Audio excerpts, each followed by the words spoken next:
Okay, let's continue looking at nCloth. So let me go ahead and play my simulation again. And I want to maybe change my material settings. Let's change it, try another preset. Let's try water balloon. Ooh, it's doing some funky things. Um, I'm going to put a little bit of, on my ground plane here, I'm going to put some more friction onto this ground plane so that this balloon will stick. It wants to wrap around itself, which is kind of funny. Um,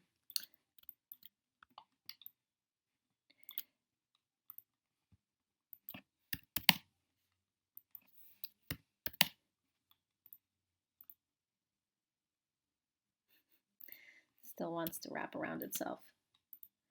That's fine. That's just what the material wants to do. Okay, so if I like the way this looks, but I'm over here, I'm at frame 98. If I want to set this to be my start frame, let's say I want my simulation to start from here. I can set, or let's say a better thing to actually show you would be, let's create a surface here.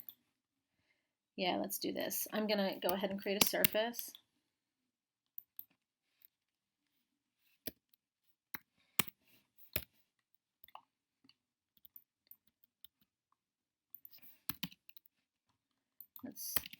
I want to create enough detail in the surface here.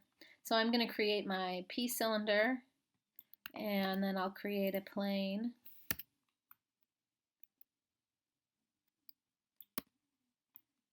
Okay, and let's increase my subdivisions for my plane. All right, so let's make this plane dynamic cloth, create nCloth. And now I want it to interact with this cylinder here, so I have an active soft body, this nCloth, and then I want to make a passive collider out of this cylinder, because if I play, if I play this, it's just going to fall right through that cylinder. So I want to interact with this cylinder. So I'll select my cylinder and I'll go to nCloth and I'll say create passive collider. So now when I press play, it will fall and drape on top of this like a tablecloth. I do need to increase the friction and stickiness of the whole situation, so I'll go here to my cylinder and let's increase the friction by a lot. See if that'll do it. Keep it in place. Right, so I've really been able to model a kind of nice tablecloth situation without having to really model it. I had two polyprimitive objects, and by making that an nCloth, now I have something that looks like a tablecloth, like I modeled it this way. So this is a way you can extract models this way too. But let's say, this is the way I want my scene to start. I want to have this interacting here like this. I don't want it to fall every time. So what I can do is I can set the initial state to be exactly where this is. If I go to my field solvers and I say initial state set for selected, what it will do is whatever frame I'm on and whatever this looks like, whatever these dynamics are, it will bump that to frame 1, so it's no longer going to fall. I can press play and I can still have some dynamics happening, but I don't have to have that initial falling on top of the table and then resting and kind of coming into its shape. I don't have to have that be part of my simulation every time. Let's go and maybe we can add some wind into the scene and see. Let's add some wind. I'll add wind, but then I'll also, for my plane here, for my tablecloth itself, I'll add a little bit of a friction to that as well, and stickiness. Okay, and let's add some wind.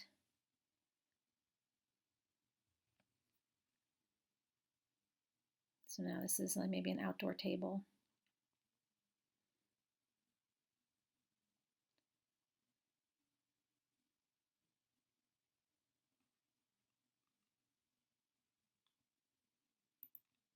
So those are really a lot of the properties that we have to kind of play with here. I think nCloth is pretty intuitive. You just create the nCloth object. I think these presets are great, and those can give you some indication of how to set all these dynamic properties, and then you can start to really play around with some of the gravity and wind features. Um, so let's see, maybe we'll add something else to the scene, like maybe I will add a sphere. Let's make it smaller here, and maybe I'll make this like a water balloon, right?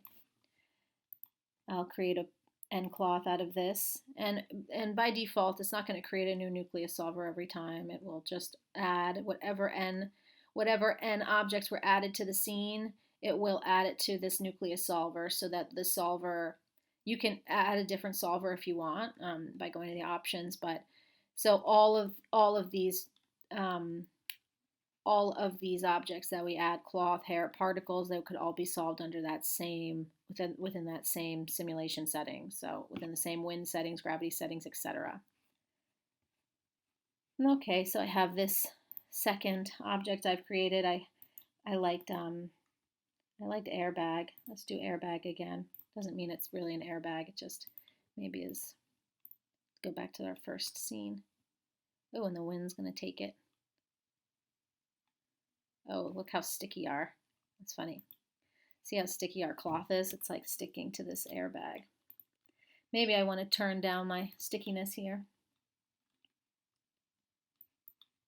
Maybe I don't need to be that sticky. Now I want to, let's see, for my airbag here. And I'm going to dynamic properties. Let's say ignore solver wind under my dynamic properties. So the wind will only be applied to my tabletop.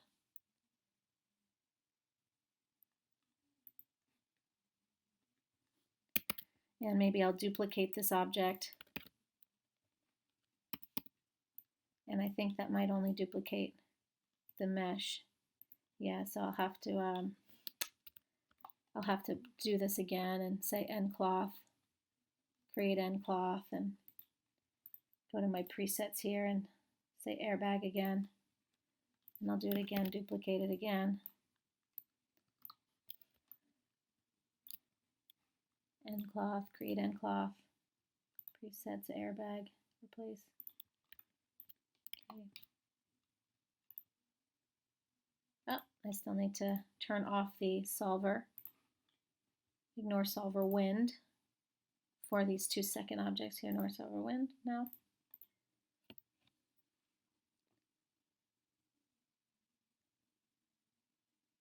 This like funny, bizarre little simulation happened. Okay, so play around with passive colliders, and we'll continue exploring some of the end constraints that you can apply to cloth.